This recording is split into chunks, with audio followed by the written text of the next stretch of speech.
What's up, everybody? Welcome to Podcast Now. I'm Alex. In this video, I want to talk about the smallest possibility for LA Noire 2. Now, we got a little bit of news in terms of Rockstar purchasing a studio, and this studio has long ties. That's really where I'm talking, by the way, like 1.5%. Don't want to just say one, don't want to say two, 1.5.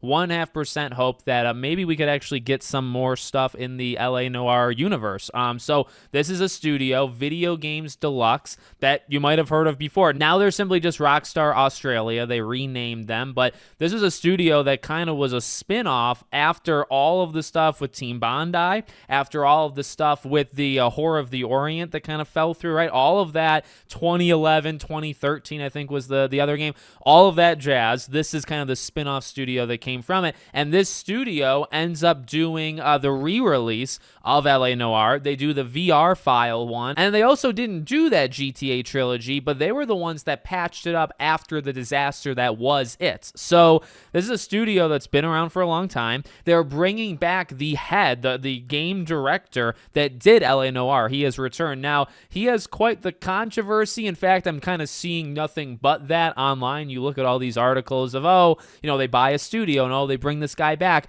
He had some issues, or at least people think he had some issues, back in the day of the kind of, I guess, workforce that he kind of ran. At the end of the day, though, there was an investigation done, and he's literally there right now. So if there was anything super bad, or if he didn't change his ways, don't forget people can actually redeem themselves in this world. If he didn't do that, or if it was really that serious, I just don't think he would still be around 14 years after LA Noire came out. You know what I mean? So I don't know. I feel like things have to have changed. Whether originally it wasn't as bad as people were saying, or there was something bad and he just changed as an individual, whatever the case may be, he's back and he's running this thing. And, he issued a statement. The studio itself issued a statement. So that's pretty much it. I mean, they've got the history in LA Noire.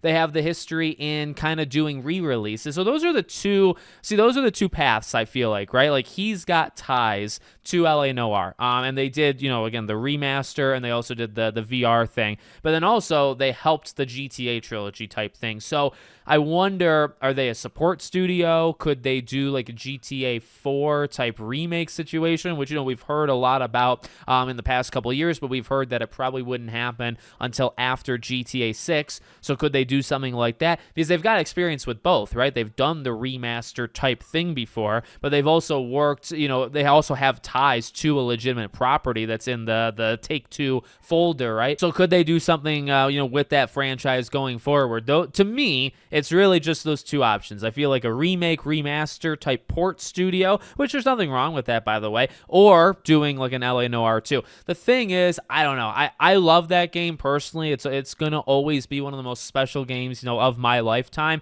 I feel like it was lightning in a bottle for a lot of different, you could talk about like the culture, workplace type thing, but just that technology and how much it cost and just how different it was. And I just don't think you could do something. Technology's advanced quite a bit. I actually don't think you need to go outrageous to have the motion capture that is that good, right? People have done that to this day. You look at Marvel 1943, that game is legitimately just the real people doing stuff. So I don't know. I feel like it would be a lot easier, but then also that's kind of what made it special, is that game just has a feel and has a look that is so beyond anything at that time. And honestly, actually, it's so different than even right now, because it's doing things people are doing right now, but with totally different and kind of weird technology at the time, right? So it just feels like an era piece, which is funny because it literally is like an era type piece video game, but it also feels like it was created in a era that you cannot do again. So we might never get anything else in that franchise. I think that would be a travesty. Again, I love it. I want more of it. But